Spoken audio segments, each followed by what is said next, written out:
दोस्तों, अगर आप फ्यूचर एनर्जी बिजनेस में एंटर करना चाहते हो जिसमें आपका डिमांड भी हाई हो और गवर्नमेंट भी आपको पूरी तरह सपोर्ट कर सके, तो आप जो है ग्रीन हाइड्रोजन प्लांट जो है आपके लिए एक पावरफुल ऑप्शन हो सकता है। तो नमस्कार, मैं हूं कुंदन शर्मा और आप देख रहे हैं वाईएमडब्ल्यू बिजनेस सॉल्यूशन का यूट्यूब चैनल, जहां पर मैं समय समय पे आप लोगों के लिए बिजनेस रिलेटेड वीडियो लेकर आते रहता हूं। जिन लोगों ने चैनल को अभी तक सब्सक्राइब नहीं किए होंगे, सब्सक्राइब जरूर कर लीजिएगा, बेल आइकन में प्रेस कर लीजिएगा ताकि जितने भी नए नए वीडियो आते हैं ना, उसकी नोटिफिकेशन आप तक पहुंच पाए। देखो, आज के इस वीडियो में जो हम लोग ग्रीन हाइड्रोजन प्लांट के बारे में बात करने वाले हैं, उसकी जो कैपेसिटी है 500 टन पर एनम की कैपेसिटी होगी। और आपको बता दूं कि इंडिया में जो सबसे बड़ा प्लांट है वो आपका हरियाणा के पानीपत में आईओसीएल रिफाइनरी के पास में सेटअप किया गया है। जो कंपनी सेटअप की है वो है एल&टी ग्रीन टेक। तो यहाँ पे जो एल&टी कंपनी है वो बीओ मॉडल पे जो है अभी रन कर रही है, 25 साल के लिए रन करेगी, यानी कि बिल्ड ऑन ऑपरेट पे। और इसकी जो कैपेसिटी है 10,000 टन पर एनम की कैपेसिटी पे जो है ये रन कर रही है। और जो हम इस वीडियो में डिस्कस करने वाले हैं उसकी कैपेसिटी कितनी होने वाली है, 500 टन पर एनम की कैपेसिटी है। तो ध्यान देना, सारे चीज जो है कैलकुलेशन इसी के हिसाब से होंगे। मैं यहाँ पे डिस्क्लेमर देना चाहता हूँ कि जो भी मैं मशीन का कॉस्ट या इन्वेस्टमेंट या प्रॉफिट बताऊंगा, ये सारे एजुकेशनल पर्पस के लिए होंगे। अगर इस बिजनेस में किसी तरह का लॉस होता है तो उसकी जिम्मेदारी जो है यहाँ पे वाईएमडब्ल्यू बिजनेस सॉल्यूशन चैनल का नहीं है। तो कृपया आप जिस लोकेशन पे प्लांट सेटअप करना चाहते हैं या कोई बिजनेस स्टार्ट करना चाहते हो, तो आप पूरी तरह से रिसर्च करें, फिजिबिलिटी रिपोर्ट बनाएं, तभी आप जो है आगे प्रोसीड कीजिए। तो चलो यहाँ पे मार्केट साइज के बारे में बात करते हैं और कितना पोटेंशियल है इस बिजनेस में, उसको समझते हैं। अगर हम लोग इंडिया के टारगेट की बात करें तो साल 2030 तक जो है 5 million metric ton green hydrogen जो है प्रोड्यूस करने का है। और इसका जो डिमांड जो है काफी ज्यादा स्टील इंडस्ट्री में हो रहा है, फर्टिलाइजर इंडस्ट्री में हो रहा है, रिफाइनरीज में हो रहे हैं, मोबिलिटी सेक्टर में हो रहे हैं, और इसका ग्लोबल मार्केट भी काफी अच्छा है, यानी कि एक्सपोर्ट मार्केट भी जो है आप यहाँ पे कर सकते हैं। जैसे जापान हो गया, कोरिया हो गया, यूएस हो गया, तो ऐसे जगह पे पोटेंशियल काफी ज्यादा है। इसके बाद अगर हम लोग ग्रोथ रेट की बात करें तो हर एक साल जो है ये 8 से 10% CAGR से ग्रोथ कर रहा है। और बता दूं कि 2030 में जो है इसका मार्केट काफी ज्यादा बूम करने वाला है। तो अभी से आप जो है इस ऑप्शन को कंसीडर कर सकते हैं अगर आप कोई भी फ्यूचर एनर्जी बिजनेस में एंटर करना चाहते हो। तो यहाँ पे अब हम लोग रिक्वायरमेंट की बात करेंगे कि अगर आप 500 टन पर एनम कैपेसिटी का हाइड्रोजन प्लांट सेटअप करना चाहते हो तो इसके लिए सबसे पहले एरिया लगेगा। एरिया जो है आपको यहाँ पे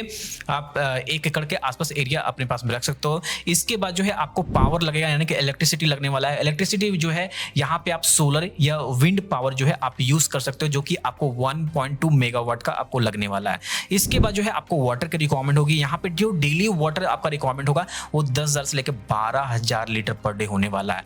तो याद रखना कि जो भी वाटर होगा वो डीमिनरलाइज वाटर होना चाहिए, यानी कि आप आरओ प्यूरिफाइड भी वाटर ले सकते हो और डीमिनरलाइज वाटर भी डायरेक्टली मिलता है, उसको भी ले सकते हो। तो अब हम लोग यहाँ पे नेक्स्ट बात करेंगे कि कौन से रॉ मटेरियल लगने वाले हैं। देखो, रॉ मटेरियल सिंपल सी बात है, यहाँ पे हाइड्रोजन प्रोडक्शन करें तो सबसे पहला जो है यहाँ पे H2O यानी कि वाटर आपको लगने वाला है, जो मैंने बताया कि आपका डीमिनरलाइज हो सकता है या आप प्यूरिफाइड वाया आरओ वाला जो है वाटर यूज कर सकते हो। इसके बाद जो नेक्स्ट है इलेक्ट्रिसिटी लगेगी। तो इलेक्ट्रिसिटी मैंने बताया कि आप जो है यहाँ पे विंड या सोलर एनर्जी आप यूज कर सकते हो। देन इसके बाद जो है आपको इलेक्ट्रोलाइजर एफिशिएंसी यहाँ पे यूज करना पड़ेगा, जो कि 55 किलोवाट आवर पर केजी का होना चाहिए। तो देखो, ये सारे जो है रिक्वायर्ड चीजें हैं जो आपको इस प्लांट में आपको हाइड्रोजन प्रोड्यूस करने के लिए लगने वाले हैं। अब हम लोग नेक्स्ट बात करते हैं लीगल लाइसेंस के बारे में। देखो, लीगल लाइसेंस बताने से पहले बता दूं कि सबसे पहले कंपनी बनाना पड़ेगा। कंपनी को भी बना सकते हो, private limited, LLP company, registered partnership company बनाना, उसको स्टार्टअप इंडिया के अंदर रजिस्ट्रेशन कर लेना, GST ले लेना। इसके बाद उद्यम रजिस्ट्रेशन भी आप ले लोगे, लाइसेंस लेना, पेसो लाइसेंस लेना पड़ेगा। इसके बाद जो है फायर एंड सेफ्टी NOC भी आपको लेना पड़ता है, इलेक्ट्रिसिटी बोर्ड से अप्रूवल लेना पड़ेगा। इसके बाद जो है आपको पॉल्यूशन कंट्रोल बोर्ड से एक NOC लेना पड़ेगा। इसके बाद एक लास्ट रजिस्ट्रेशन जो सबसे इंपॉर्टेंट है वो है MNRE, यानी कि ministry of new and renewable energy से जो है आपको एक रजिस्ट्रेशन लेना पड़ेगा अंडर कौन से मिशन में, ग्रीन हाइड्रोजन मिशन के अंदर। तो ये जो है सबसे जरूरी चीज है। तो ये लीगल लाइसेंस ले लेना। अगर ये सारे लीगल लाइसेंस चाहिए तो वाईएमडब्ल्यू फाइनेंशियल सर्विसेज के माध्यम से सारे लीगल लाइसेंस एक एफोर्डेबल प्राइस पे आप ले सकते हो। तो चलो अब नेक्स्ट बात करते हैं कि अगर आप जो हाइड्रोजन बनाओगे उसको कहाँ यानी किस किस जगह पे सेल कर सकते हो। देखो, यहाँ पे जितने भी स्टील प्लांट है उसको डीकार्बोनाइजेशन करने के लिए उनको चाहिए होगा, तो आप ये हाइड्रोजन उनको सेल कर सकते हो। इसके बाद जितने भी रिफाइनरीज हैं सभी ग्रे हाइड्रोजन को रिप्लेस करेंगे ग्रीन हाइड्रोजन से, तो उनको भी जरूरत पड़ेगी। इसके बाद जो है फर्टिलाइजर यूनिट को जो है एमोनिया प्रोडक्शन करने में जो है ग्रीन हाइड्रोजन की जरूरत पड़ती है, तो आप उनको सेल कर सकते हो। इसके अलावा जितने भी व्हीकल है, व्हीकल भी जो है अभी जितने भी बसेस हो, ट्रक्स हो, सारे जो है ग्रीन हाइड्रोजन पे चल रहे हैं। जैसे दिल्ली में अगर बात करें, बैंगलोर में बात करो, तो अभी जो है हाइड्रोजन बेस्ड जो है बसेस चल रही है, तो आप जो है उनको भी सप्लाई कर सकते हो। इसके अलावा जो है आप हाइड्रोजन का एक्सपोर्ट भी कर सकते हो, एक्सपोर्ट में भी काफी डिमांड है। तो ये सारी जगह है जहां पे आप हाइड्रोजन जो प्रोडक्शन करोगे उसको आप सेल करो। इसके बाद बात करते हैं यहाँ पे गवर्नमेंट यहाँ पे किस तरह से सपोर्ट करते हैं। देखो गवर्नमेंट यहाँ पे आपको पूरी तरह सपोर्ट कर रही है। यहाँ पे नेशनल ग्रीन हाइड्रोजन मिशन के अंतर्गत जो है गवर्नमेंट यहाँ पे जो है आपको पूरी तरह से सपोर्ट करती है। आपको यहाँ पे इलेक्ट्रोलाइजर सब्सिडी प्रोवाइड कर रही है। इसके अलावा जो है ग्रीन हाइड्रोजन परचेस ऑब्लिगेशन जितने भी है इंडस्ट्री के, उसको यहाँ पे जो है रिमूव कर रही है।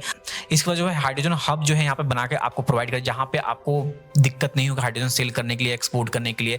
इसके अलावा बाईबैक पॉलिसी भी जो है यहाँ पे लेकर आई है। जितने भी यहाँ पे एनटीपीसी हो गए, आईओसीएल हो गए, गेल हो गए, ये आपको ऑफर करती है लॉन्ग टर्म एमओयू के लिए। तो यहाँ पे जो है बाईबैक पॉलिसी जो है आपको पूरी तरह से एमओयू साइन करके प्रोवाइड करती है। तो ये सारे गवर्नमेंट के सपोर्ट है अगर आप हाइड्रोजन प्लांट सेटअप करके हाइड्रोजन जनरेट करते हो तो अब नेक्स्ट बात करते हैं मशीनरी के बारे में। देखो मशीन जानना जरूरी है कि अगर आप 500 टन पर एनम का अगर हाइड्रोजन बनाते हो तो इसके लिए कितना, कौन से मशीन लगेगा, कितना प्राइस हो सकता है। देखो सबसे पहला जो मशीनरी है यहाँ पे इलेक्ट्रोलाइजर लगेगा और इसका जो कीमत है मार्केट में 6 करोड़ के आसपास होगा।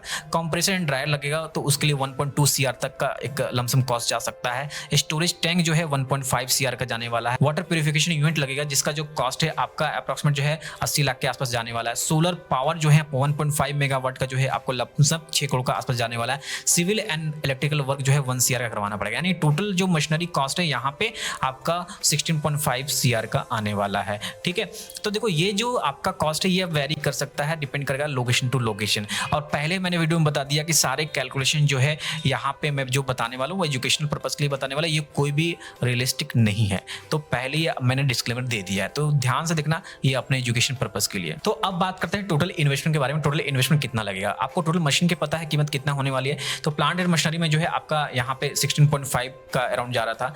लैंड एंड इंफ्रा में जो है आपका 1.5 यहाँ पे आपका लग रहा था। और लाइसेंसिंग जितना मैंने बताया उसको लेने में आपका 50 लाख जो है आपका यहाँ पे जाने वाला है। ठीक है, कितना जाने वाला, 15 लाख जाने वाला। और वर्किंग कैपिटल जो है आपको अप्रोक्सीमेट जो है 1.5 इतना का रखना पड़ेगा, है ना। और टोटल अगर बात करें इन्वेस्टमेंट का तो यहाँ पे टोटल इन्वेस्टमेंट इतना आ रहा है, किसके लिए, आपको 500 ton per annum hydrogen generate करने का जो प्लांट सेटअप करोगे उसके लिए इतना इन्वेस्टमेंट है। तो ये इन्वेस्टमेंट फिगर लेके चलना। और इस पे बता दूं कैपेक्स पे सब्सिडी दिया जाता है ग्रीन नेशनल हाइड्रोजन मिशन के अंतर्गत में। तो वो सब्सिडी जो है आप ध्यान से मिनिस्ट्री के वेबसाइट पे जाकर रीड कर सकते हैं। इसके अलावा जो फाइनेंशियली असिस्ट होगा वो भी आपको पूरी तरह से गाइड करते हैं। अब यहाँ पूछोगे सर प्रोडक्शन प्रोसेस कैसा होता है, तो प्रोडक्शन प्रोसेस के लिए यूट्यूब पे बहुत सारे वीडियो है, आप उसको जाकर दे सकते हो। उसमें बस कुछ नहीं, वाटर प्यूरिफिकेशन होता है, इलेक्ट्रोलाइसिस होता है, हाइड्रोजन को कंप्रेस किया जाता है और इसको स्टोरेज किया जाता है टैंक में, और फाइनली इसको डिस्पैच किया जाता है सिलेंडर के माध्यम से। बस यही प्रोसेस रहता है। तो अब प्रोसेस का जो फिजिकल वीडियो है आप कहीं पे भी चेक कर सकते हो यूट्यूब पे। तो यहाँ पे अब जरूरी चीज है कि कौन कौन से मेन पावर लगेंगे। तो मेन पावर जो है रखना बहुत जरूरी है किसी भी प्लांट को ऑपरेट करने के लिए। तो यहाँ पे जो मेन पावर है टोटली डिपेंड करेगा कि आपने जो पूरा सेटअप किया है ये पूरी फुली ऑटोमेटिक होगी आपकी, है ना। तो उसके लिए जो है कम ही मेन पावर लगेगा, जिसमें आपको एक प्लांट मैनेजर रखना पड़ेगा, इलेक्ट्रोलाइजर ऑपरेटर रखना पड़ेगा, लैब क्वालिटी टीम रखना पड़ेगा, एडमिन सिक्योरिटी रखना पड़ेगा, मेंटेनेंस स्टाफ रखना पड़ेगा। तो इसमें जो है आपका कितना सैलरी जाएगा वो आप पे डिपेंड करता है। फिर भी मैंने एक रफ यहाँ पे जो है मैंने निकाल दिया है, आप इसको चेक कर लेना सही तरीके से, ये आपके लिए काम आ सकता है। तो आप इसका स्क्रीनशॉट ले सकते हो। अब यहाँ नेक्स्ट बात करेंगे ऑपरेटिंग कॉस्ट के बारे में। देखो जो आपका हाइड्रोजन प्लांट है वो आपका 500 टन पर एनम का है, तो उसका ऑपरेटिंग कॉस्ट क्या आएगा। अगर ऑपरेटिंग कॉस्ट पता चलेगा तो आपके लिए बहुत ही अच्छी रहेगी, उसके हिसाब से आप नेट प्रॉफिट निकाल पाओगे जब आपको रेवेन्यू पता चल जाएगा। तो ऑपरेटिंग कॉस्ट की बात करें तो सबसे पहले यहाँ ध्यान से देखना, मैं पूरा बाइफरकेट करके समझाया हूँ। ऑपरेटिंग कॉस्ट में सबसे पहले यहाँ पे देखो जो पावर, वाटर, मेन पावर और मेंटेनेंस जो है आपका लमसम इतना जाने वाला है। कितना जाने वाला है, इतना जाने वाला है 6.5 ये पर ईयर जाने वाला है। ठीक है, अब यहाँ प्रोडक्शन जो वैल्यू में कितना 500 टन पर ईयर है, इसका मतलब क्या हो गया 5 लाख केजी जो है आप यहाँ पे हाइड्रोजन प्रोडक्शन करने वाले हो पूरे साल भर में। तो सेलिंग प्राइस जो अभी हाइड्रोजन का 350 रुपए चल रहा है। देखो जो मार्केट प्राइस चल रहा है वही मैंने लिखा है, अगर ये वैरी कर सकता है, ये आपका 400 450 भी जाता है। तो आप देख लेना किसको आप सेल करो और वहां पे एमओयू साइन हुआ है। तो इसका ग्रॉस रेवेन्यू की बात करें तो 5 लाख केजी को जो है 350 से मल्टीप्लीकेशन करना पड़ेगा, जिसका यहाँ पे आपका एनुअल फिगर आ रहा है। ठीक है, कितना आ रहा है ये आप देख लेना यहाँ पे आ रहा है। और यहाँ पे अगर नेट प्रॉफिट की बात करें, नेट प्रॉफिट आपको यहाँ पे समझ में आना चाहिए कि जो रेवेन्यू है उससे ऑपरेटिंग कॉस्ट माइनस करना पड़ेगा।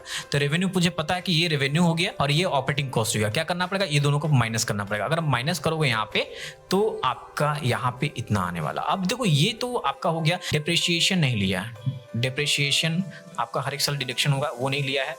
और इसके अलावा बैंक से आप जो लोन लेंगे उसका ईएमआई नहीं लिया है, ईएमआई यहाँ पे माइनस होगा। और इसके साथ साथ जो है यहाँ पे आपका एक लास्ट आपका जो डिडक्शन होने वाला है मिसलेनियस खर्च होने वाला है ना, मिसलेनियस जो है वो जाने वाला है और टैक्सेस जाएंगे। तो ये सबको आपको माइनस करना पड़ेगा खुद से। तो आपको यहाँ पे डिसाइड करना है कि जो आपका यहाँ पे जो नेट प्रॉफिट निकल के आ रहा है इसमें से जो है आपका पर ईयर, ये पर ईयर की प्रॉफिट है, तो पर ईयर जो है आपका बैंक का ईएमआई कितना कटेगा, डिप्रिसिएशन कितना जाएगा, मिसलेनियस कितना जाएगा और टैक्स कितना लगेगा। अगर माइनस करोगे तो कितना आएगा मुझे आप कमेंट करके बताना, जिसको डिटेल चाहिए वो मुझे बताना, मैं डेफिनेटली बता दूंगा, ठीक है। तो देखो यहाँ पे ध्यान से निकलना, फिर भी मैं आपको बता दे रहा हूँ कितना आ सकता है। आप यहाँ पे सिर्फ देखो, याद रखना है कि नेट प्रॉफिट यहाँ पे कितना हो रहा है आपका, ये क्लियर है। तो यहाँ पे जो आपका आ रहा था वो 11 के आसपास आ रहा था, 11 सीआर के आसपास आ रहा था।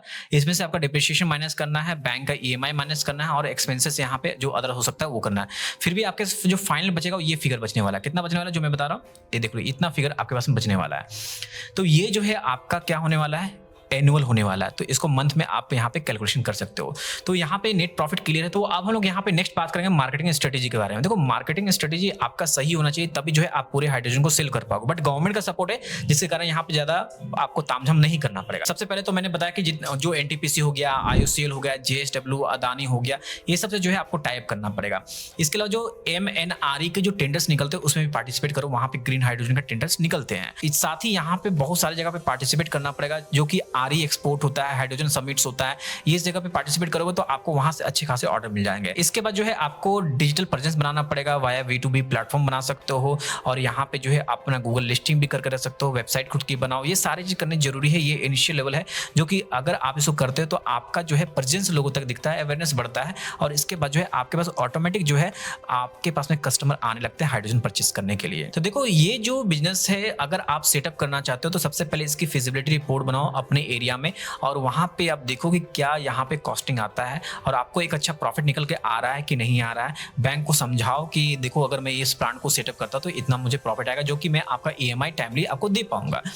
और साथ ही यहाँ पे जो है आपका जो भी मैंने बताया कि OMC कंपनी, उनसे भी आपको जो है संपर्क करना पड़ेगा ताकि जो आपका बायबैक पॉलिसी के अंदर MOU साइन हो वो आपका सही तरीके से हो सके। अल्टीमेटली मैं आपको यही बोलना चाहता हूँ कि ग्रीन हाइड्रोजन प्लांट जो है एक फ्यूचरिस्टिक और क्लीन एनर्जी बिजनेस है। अगर आप यहाँ पे लार्ज इन्वेस्टमेंट कर सकते हैं और लॉन्ग टर्म विजन रखते हैं तो ये बिजनेस जो है आपको एक अच्छा जो है स्केलेबिलिटी जो है आपको प्रोवाइड कर सकता है। तो वीडियो अच्छा लगा, वीडियो को लाइक करना, चैनल को सब्सक्राइब करना, लोगों तक शेयर करना ताकि जिन लोगों को नहीं जानकारी उन लोगों को जानकारी हो सके। बस आज के लिए इतना ही रखते हैं इस वीडियो में। धन्यवाद, जय हिंद।